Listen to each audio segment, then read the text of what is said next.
जय हिंद फ्रेंड्स। तो हम कर रहे थे आर री एग्ज़ाम के लिए जो मॉक टेस्ट हम लगा रहे थे, जिसमें कि मेक आई का जो टेस्ट स्टार्ट किए हैं उसमें एनएसएन डिस्ट्रिक्ट से स्टार्ट है। 13 नंबर से 13, 14, 15 ऑलरेडी जो है चैनल पे अपलोड है। अब हम 60 नंबर से हैं, देखते हैं इसमें 60 नंबर का जो है 7 टोटल एनएसएन डिस्ट्रिक्ट की 5 टेस्ट हैं, 5 मैं करवाऊँगी। एक्सप्लेनेशन बहुत ही अच्छा दिया है यहाँ पे। अब हम इसमें स्टार्ट करते हैं पहले क्वेश्चन से। जैसे दिया निम्नलिखित युग्मों पर विचार कीजिए।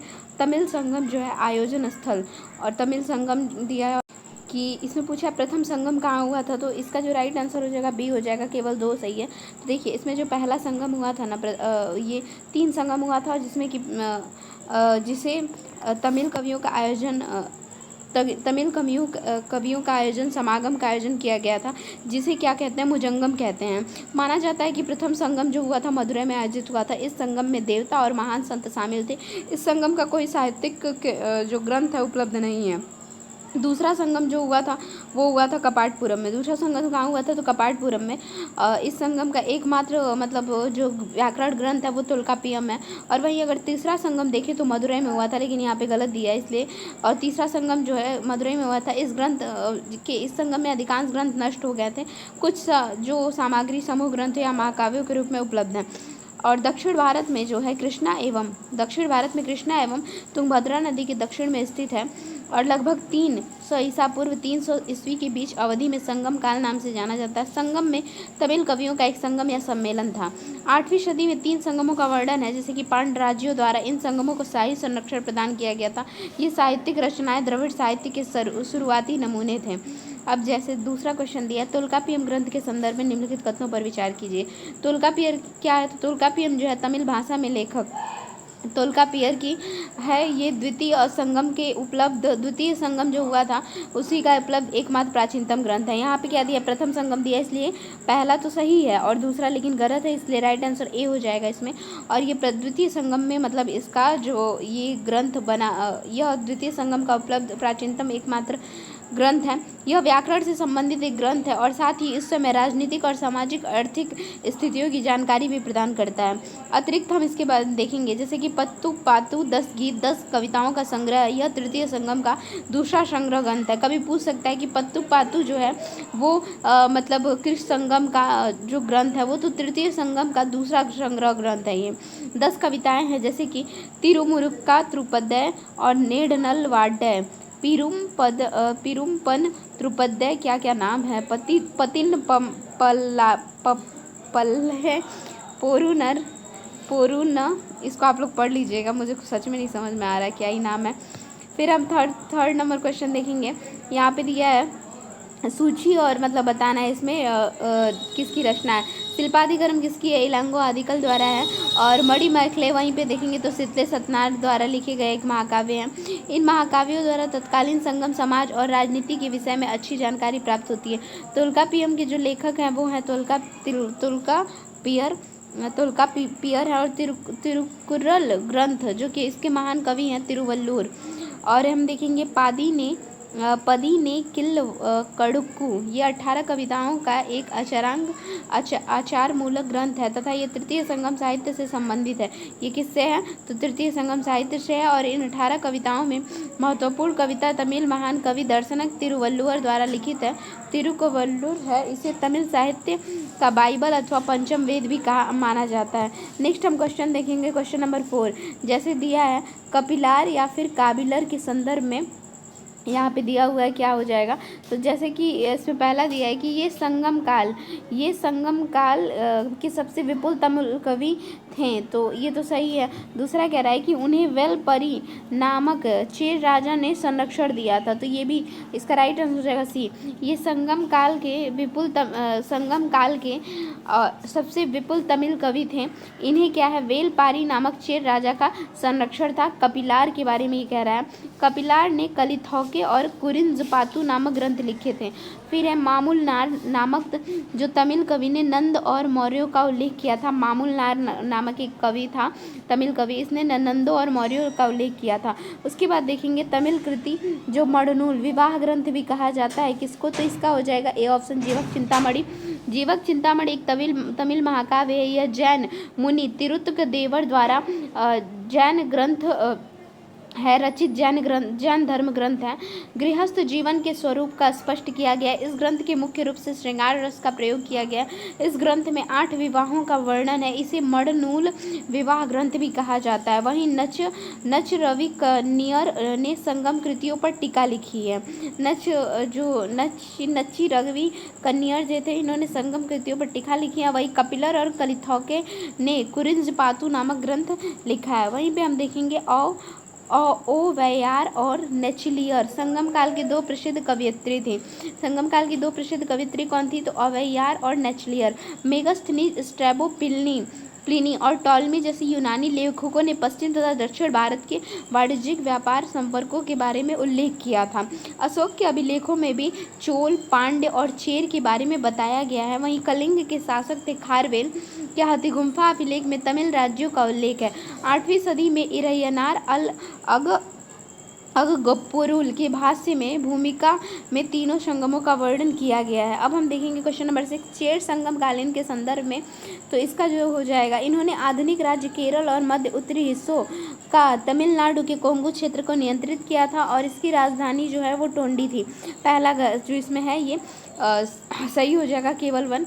देखिए, चेरों ने क्या किया था कि आधुनिक जो राज्य केरल है उसके मध्य और उत्तरी हिस्सों पर तमिलनाडु के कोंगू क्षेत्र को नियंत्रित किया था। इनकी जो राजधानी थी चेर की वो टोंडी नहीं थी, बल्कि इनकी राजधानी जो थी वो वांजी थी। क्या थी? वांजी थी। ऐसे पकड़ेंगे ना कि जैसे जब कोई किसी को ना मतलब चेर से थोड़ा हम रिलेट कर लेंगे कि चेरी होता है ना, चेरी वो ना बजता है, उसको खाने के बाद लोग ना गाने बजाने लगते हैं। बस थोड़ा रिलेट कर लीजिए, बस माइंड में रहे। चेर की राजधानी क्या थी?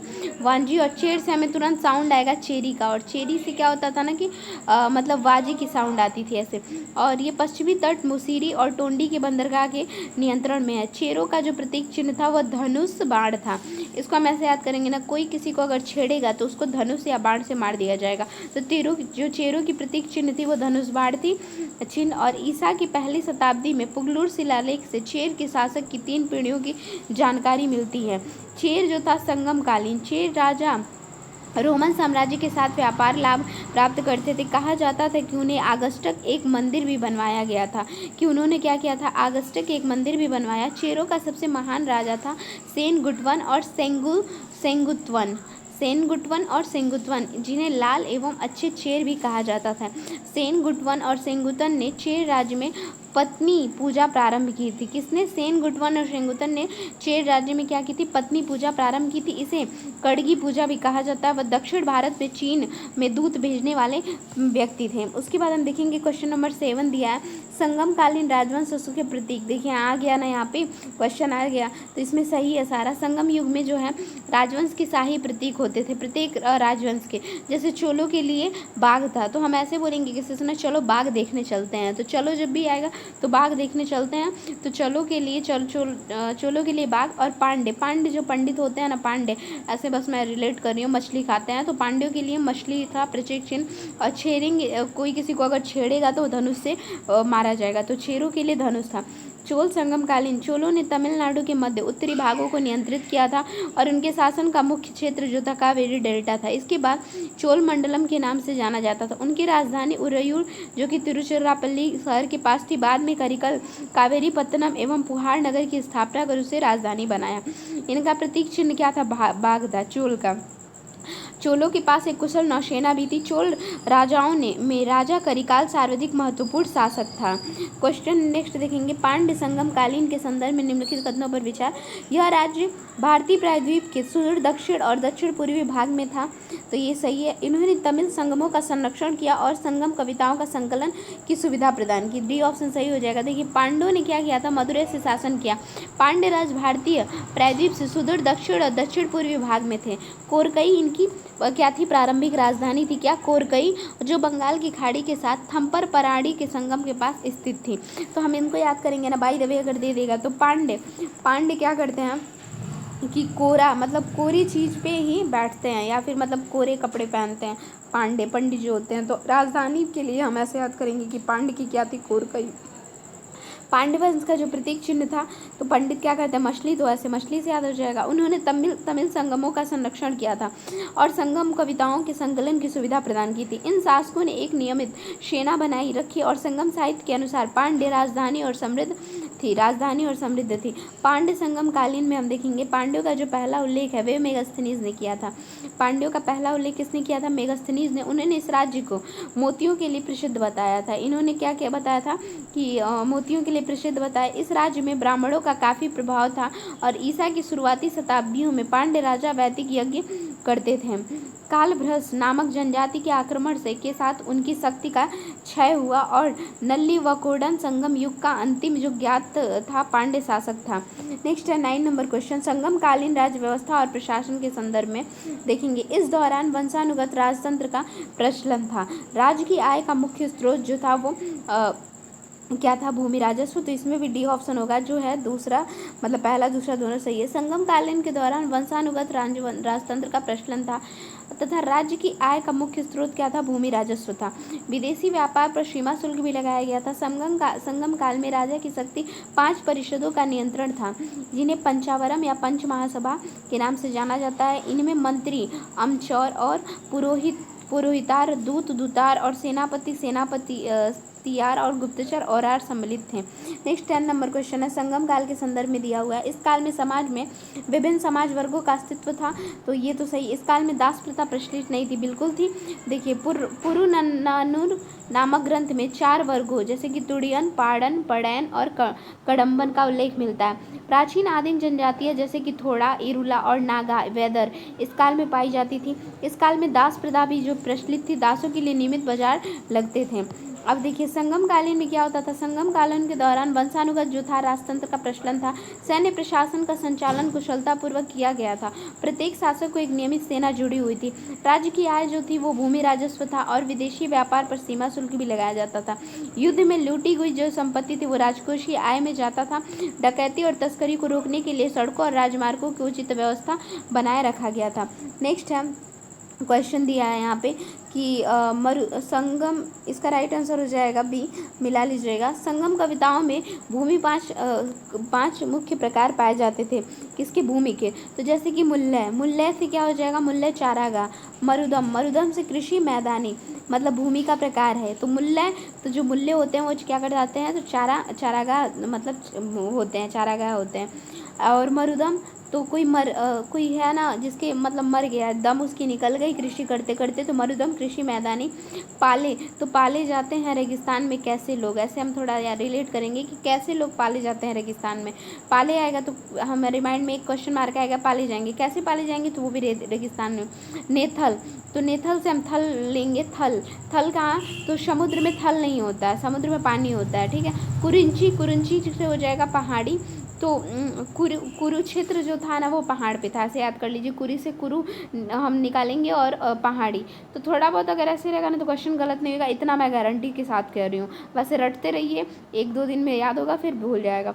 पुरनानुर नामक ग्रंथ में 4 वर्गों का उल्लेख मिलता है। इसमें कि जैसे सुड्डुम वर्ग जो कि ब्राह्मण एवं बुद्धिजीवी वर्ग था, अर्शर वर्ग जो शासक एवं योद्धा वर्ग था, बैनिगर वर्ग जो व्यापारी वर्ग था और वेल्लाल वर्ग जो कि किसान वर्ग था। नेक्स्ट है क्वेश्चन नंबर 12, संगम युग के संदर्भ में निम्नलिखित कथनों पर विचार कीजिए। पुरुष और महिला दोनों लेखकों ने संगम साहित्य में योगदान दिया था। तो हाँ, ये पहला सही है। इस काल में सती प्रथा का कोई प्रमाण नहीं था, बिल्कुल था। संगम युग के दौरान महिलाओं की स्थिति को समझने के लिए संगम साहित्य में पर्याप्त जानकारी उपलब्ध है। इस काल में महिलाओं को सम्मान किया जाता था, उन्हें बौद्धिक गतिविधियों का संचालन अनुमति थी। ओबेरॉय एन नेचलियर और काकाई पडियार जैसी महिला कवयित्री थी। इन्हें तमिल साहित्य में उत्कर्ष योगदान दिया था। महिलाओं को अपने जीवन साथी चुनने की भी अनुमति थी, लेकिन विधवाओं का जीवन जो था वो दयनीय था। समाज में जो है सती प्रथा का प्रचलन का उल्लेख मिलता है। संगम काल में के प्रमुख देवता थे मुरुगन थे, जिन्हें तमिल भगवान के रूप में जाना जाता है। दक्षिण भारत में मुरुगन की पूजा सबसे प्राचीन मानी जाती है और भगवान मुरुगन से संबंधित त्योहारों का संगम साहित्य में उल्लेख किया गया है। संगम काल के दौरान पूजे जाने वाले अन्य देवता थे मयून, विष्णु, वंदन, इंद्र और कृष्ण, वरुण और कुरवई।